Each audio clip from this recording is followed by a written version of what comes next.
After the humiliating departure from Raymond's house, Obi and Betty found themselves unable to face their fellow villagers immediately. With their heads bowed in shame, they had to stay in a hotel for a week, but then they got kicked out because they couldn't pay their bills. Faced with no other option, they embarked on the journey back to the village, their burden of luggage serving as a physical manifestation of their troubled circumstances. As they walked through the village, some villagers stared and whispered about them. "Why do they have so much luggage?" one person asked. Another person said, "I knew Betty wouldn't last in her husband's house. Which man in his right sense would want to stay with her bad character?" When Amara saw Betty and Obi arrive, she was really surprised. She went up to them. "Why are you here in the village with all these bags?" she asked. Obi didn't like her asking and said firmly, "This is my house, and she can come here whenever she wants. Besides, she is my daughter." Feeling upset, Amara went back to her room. Then she decided to call Becky, hoping to understand what was going on. Betty responded plainly, "No, Mother, I don't have time for them. They're in my past now." "Mother, why are you still in the village? I thought I asked you to visit me in the city," Becky queried. Amara, attempting to reassure her daughter, promised, "Don't worry, my beloved daughter. You will see me tomorrow morning," she said with a smile. After hanging up with Becky, Amara's thoughts turned to Raymond, and he narrated everything that happened in the city to her upon learning the truth of Obi's affairs with their daughter Betty. Amara was overcome with shock and disbelief. "How could I have been so blind all these years? I didn't even notice. I can't keep this to myself.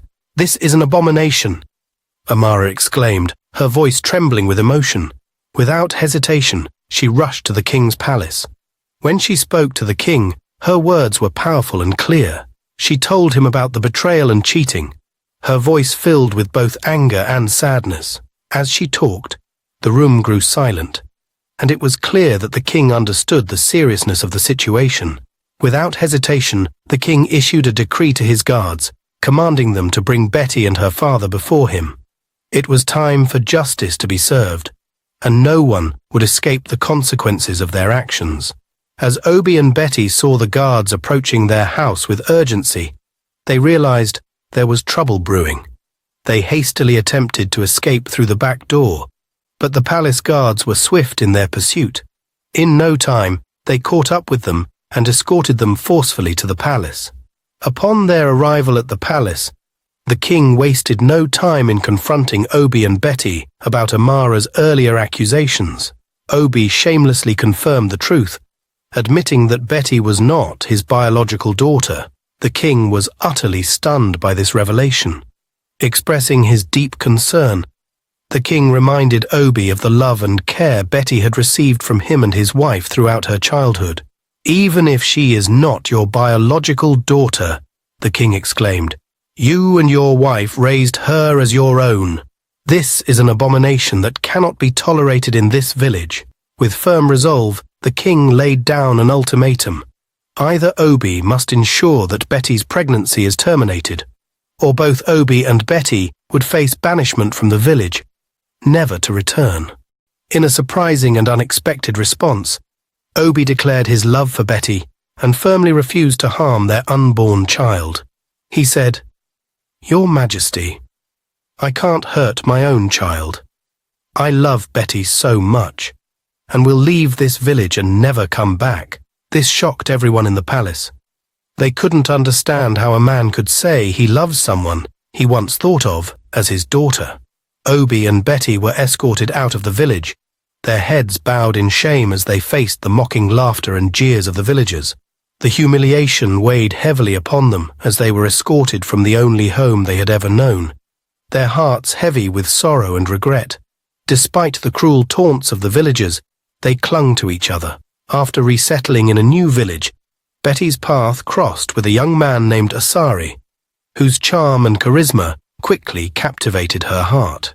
Despite her commitment to Obi, Betty found herself drawn to Asari in a way she had never experienced before. As their acquaintance blossomed into a whirlwind romance, Betty felt herself falling deeper and deeper in love with him. When Obi learned of Betty's newfound affection for Asari, his reaction was one of disbelief and fury. Confronting her with a mix of hurt and anger, he demanded an explanation for her betrayal. "How could you do this to me?" he cried out, his voice trembling with emotion. "After everything we've been through, how could you fall for another man?" Betty stood her ground with determination. "You're too old for me," she stated firmly, her voice filled with anger. "I have found someone who really gets me, someone who makes me feel alive again. I won't let you or anyone else get in the way of my happiness." Obi's anger boiled over as he responded to Betty's words. "How dare you go against me?" he spat, his fists clenched in frustration. "You're carrying my child, yet you're cheating on me with another man. I won't tolerate this betrayal." In a heated moment, Obi's rage overwhelmed him, and he pushed Betty forcefully, causing her to fall to the ground, injured and unconscious. Betty was quickly taken to the hospital. As she lay in the hospital bed, she couldn't shake the overwhelming feeling of despair. The doctor delivered the devastating news. She had lost her pregnancy. And as she lay there, her heart heavy with sorrow, she couldn't help but wonder how her life had taken such a devastating turn. After being discharged from the hospital, Betty made a surprising decision. Instead of returning to Obi's house, she chose to follow Asari to his home, where he welcomed her with open arms and warm hospitality. Obi's frustration grew even more upon learning of Betty's choice to live with her new love. Despite his attempts to reconcile with his wife Amara, she remained firm in her refusal. Obi found himself consumed by regret for his actions towards his wife. He couldn't shake the guilt of betraying her trust and blamed himself for succumbing to temptation. As he reflected on his mistakes, he couldn't help but attribute his actions to the influence of the devil. Acknowledging the destructive power of his affair with Betty, despite his remorse, the damage was done, and Obi was left to grapple with the consequences of his actions. Meanwhile, back in the city, Raymond's heart weighed heavy as he returned to Linda's house, his thoughts consumed by Becky. He knew it wouldn't be easy to convince her to leave her husband and come back to him, but he was determined to try. Seeking Linda's help, Raymond poured out his plea, hoping she'd understand his desperation. Linda was shocked and worried by Raymond's request. "Raymond, are you serious?" she exclaimed, surprised. "You want me to get involved in someone else's marriage? That's a big ask." But Raymond wouldn't give up. "Becky is my wife," he insisted firmly. "I wasn't there for her when she needed me, but I can't let her go now. I have to fight for her no matter what." Linda felt torn between sympathy and frustration. "Raymond, I get that you're hurting," she said gently. "But pressuring Becky isn't right. She's made her choice." But Raymond's determination didn't waver. "I'll do whatever it takes to win her back," he declared boldly. Concerned for Raymond's well-being, Linda urged him to let go. "You need to move on," she advised gently. "Find happiness elsewhere." But Raymond refused to listen. "I won't give up on her," he insisted passionately. "I'll keep trying until she realizes we're meant to be together." Finally, Linda had to put her foot down. "Raymond, you've been here too long," she said firmly. "Please leave peacefully, or I'll have to call the police." Realizing he'd gone too far, Raymond reluctantly left, his heart heavy with disappointment. But deep down, he knew he wouldn't give up on Becky, no matter the obstacles ahead. One day, as Becky went to the supermarket with her mother, who now lived with her in the city, they were busy buying groceries for the house. Suddenly, to their surprise, Raymond walked in right in front of Becky. He knelt down in front of her and began begging her to come back to him. Becky was shocked and embarrassed. "What do you think you're doing, Raymond?" she exclaimed angrily. "Don't you know I'm married now? This is a public place. Please, just get up and let me go." But Raymond refused to budge. He desperately pleaded with Becky to reconsider, his heart overflowing with longing and regret.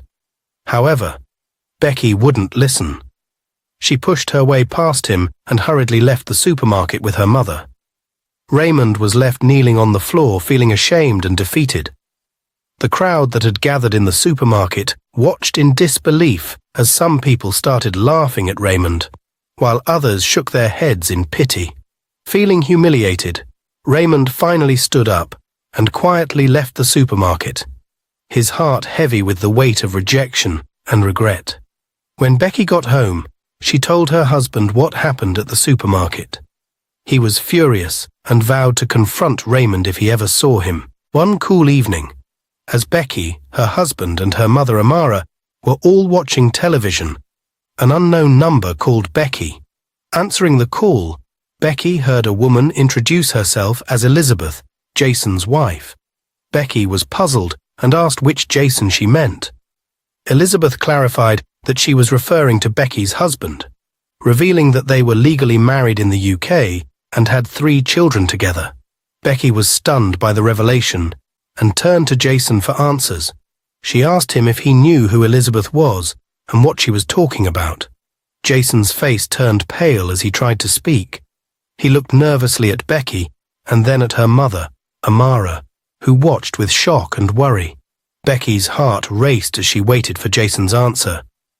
"Is it true?" she asked, her voice shaking with shock. "Are you married to someone else?"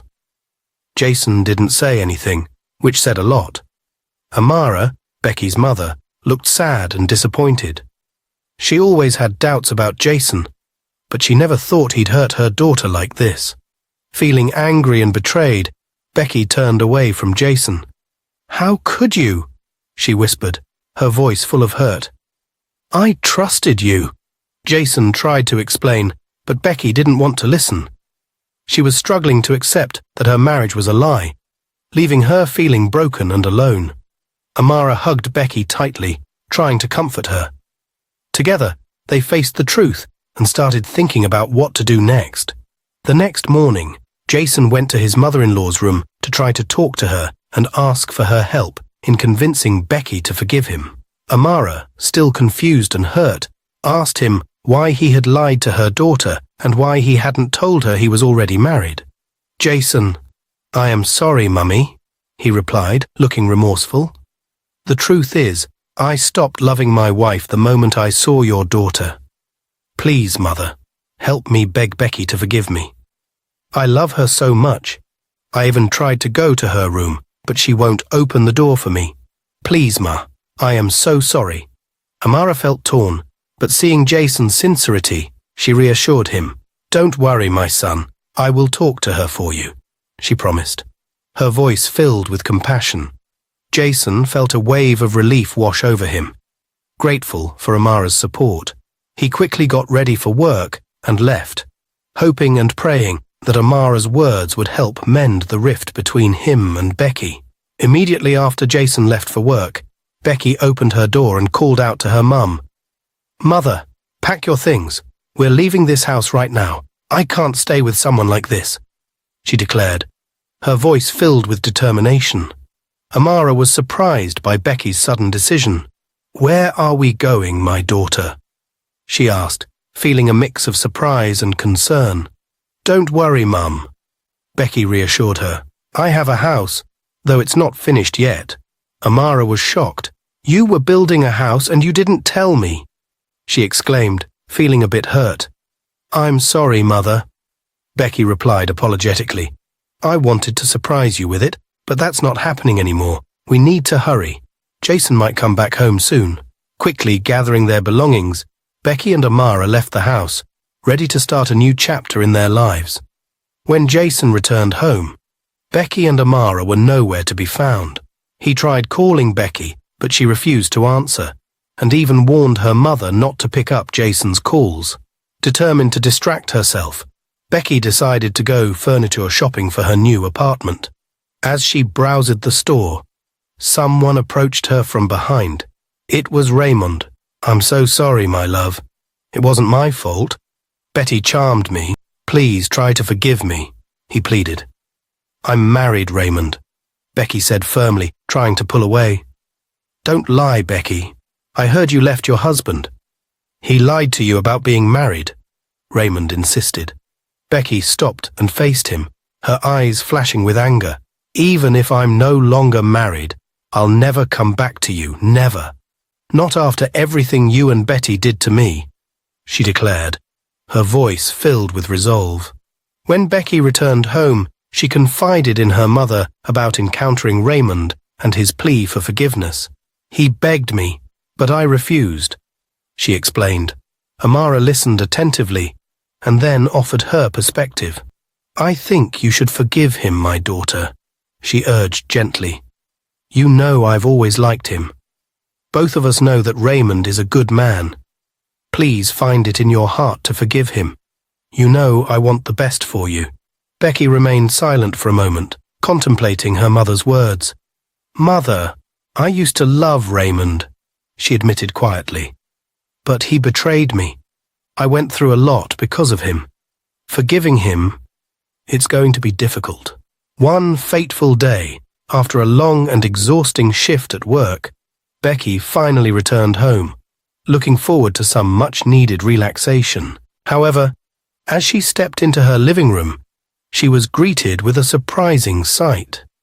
Sitting on her couch was none other than Raymond, engaged in what appeared to be a serious conversation with her mother.